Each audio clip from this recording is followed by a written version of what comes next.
New details tonight after a Girl Scout troop leader is accused of stealing the money her troop raised from selling Girl Scout cookies.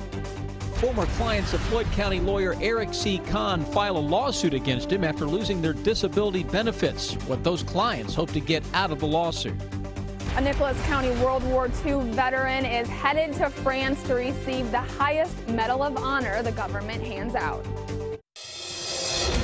Tracking, alerting, protecting.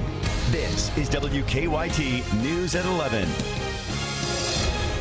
Good evening. Tonight, the Girl Scouts Council in Lexington calls it an unfortunate situation. A former volunteer is accused of stealing nearly $4,000 from Girl Scout cookie sales and using it for her own expenses. Ashley Pike of Lexington appeared in court today on theft charges. Tonight, Garrett Weimer is tracking the investigation and has some new details in our top story at 11.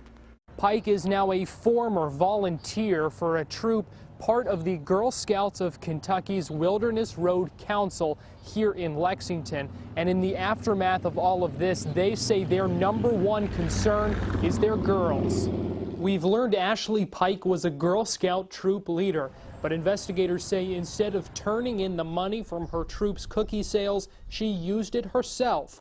According to the criminal complaint, Pike was given 95 cases of cookies, totaling nearly $4,000. But when the Girl Scout Finance Department went to withdraw money from the bank account set up for the cookie sales, the complaint says the account was empty. The complaint alleges Pike used the money to pay her electric bill, as well as shopping trips to Walgreens, Walmart, Florist Express, Costco, and Speedway. In a statement, a spokesperson for the Girl Scouts of Kentucky's Wilderness Road Council says in part, "When we encounter a situation such as this, our primary objective is to make sure our girls retain everything they worked for so they can continue to enjoy the benefits they gain from participating in Girl Scouting." Pike pleaded not guilty in court. Investigators stated in her arrest citation that Pike admitted to taking the money but said she intended to pay it back. Pike has denied our request for an interview. In Lexington, Garrett Weimer, WKYT. Pike is scheduled to appear in court on another charge on June 4th. Good news tonight. Lexington police say the missing child they've been looking for has been found. We posted this picture of 10-year-old Tice earlier tonight on our Facebook page. She had been missing since this afternoon, but police were able to find her about an hour ago near Wolf Run. Tonight, Lexington police are still looking for a man wanted for a violent robbery this morning. Police say the incident was caught on surveillance video. We're told the man went into the Chase Bank off of Richmond Road, jumped over the divider, used a stun gun on a teller, and then stole some money. Police say the teller went home for the day, but she is expected to be okay. Officers say they need help in tracking this man down. We have a male black with a gray jacket, green pants, a green backpack, dreadlocks, wearing a hat, sunglasses, and a mask covering his face. Police say their canine tracked the scent of the robber all the way to the far side of the Chop House, which is less than a block away from that bank, but they lost the track in the area of Gribbon Drive. Two former clients of an Eastern Kentucky lawyer have filed a lawsuit against him. Earlier this week, the Social Security Administration suspended disability benefits for them and hundreds of other people. The plaintiffs are seeking class action status for the lawsuit.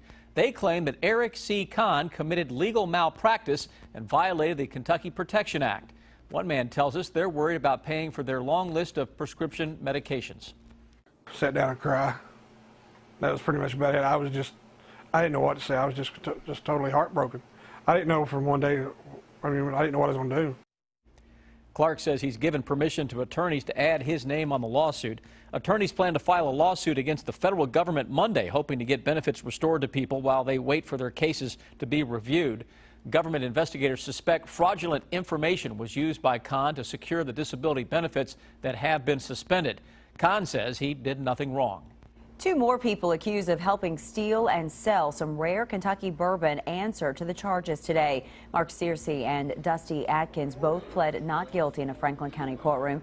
State police say the two were part of an alleged crime ring that stole more than $100,000 worth of bourbon from the Buffalo Trace and Wild Turkey distilleries. Searcy is accused of helping Gilbert Kurtzinger steal barrels of bourbon. Atkins is accused of selling several barrels. Police say Kurtzinger was the ringleader of the group. 2 of the 10 people who were indicted have already pled guilty. Showers continue to pop up around the Bluegrass State tonight, and the wet weather will continue into the weekend. Meteorologist Jim Caldwell has an early look now at your forecast. Hi, Jim. Hey guys, and you're right, more showers and thunderstorms are out there tonight, and it looks like we'll go through tomorrow and into your Sunday with more chances of showers and storms. More of a scattered type like it was out there today for tomorrow. Maybe a little more widespread Sunday. Tonight we are tracking some activity on Defender. Getting a little more active out across parts of Montgomery County. Decent little thunder showers actually blown up. A little bit of lightning coming together with this. You can see it's just to the south there of Mount Sterling. Had the heavy rain, but within the past couple of minutes since we've been on the air, the lightning really starting to show up with that little thunder shower. So brief heavy downpours. Had some earlier today, and the same thing as it will be working its way toward the folks there in Owensville. You will see the same thing you were having earlier as well, with a quick little thunder shower passing through the area with some heavy rainfall. We go to the south, down toward McKee there in Jackson County. This is kind of basically fizzled out. It had some heavier elements associated with it earlier, but now just some general rainfall. Temperatures upper 60s, low 70s, and even mid 70s out there tonight. Some of you a little on the warm and muggier side, and that muggy air will be an issue in the morning as we've got a lot of juice hanging around, so visibilities could be down as we head out tomorrow morning. So if you're going somewhere early in the morning on your Saturday, you got a jump start on the weekend, watch out for areas of fog. Later in the day, thunderstorms. We'll take a closer look at that coming up for you. All right, we'll see you then, Jim. Thank you. It is going to be another busy day tomorrow in Lexington. High school graduations got underway this afternoon at Rupp Arena. Seniors at Lafayette High and Tates Creek High walking across the stage. And tomorrow, there will be graduations at Rupp. Bryan Station seniors graduate at 10 in the morning. At 1 o'clock, Henry Clay High School will hold its ceremony, and the last graduation ceremony, Dunbar, at 4 o'clock. Drivers can expect traffic to be pretty heavy around downtown tomorrow. There's more. Another event adding to the traffic impact this weekend is Bike Lexington. Starting at 8 tomorrow morning, there will be activities at the Courthouse Plaza at Main Street and Limestone Street. Then at 10 a.m., the family bike ride, 8-mile ride, will take off. We officially know what the ticket for Kentucky's governor's race will look like this November. Republican Matt Bevin will take on Democratic nominee Jack Conway. Early this morning, James Comer conceded to Bevin. After a recanvass showed Bevin won by just 83 votes. Bevin accepted the Republican nomination in Frankfort today. He says education, tax structure, and the role of government will be critical to his campaign.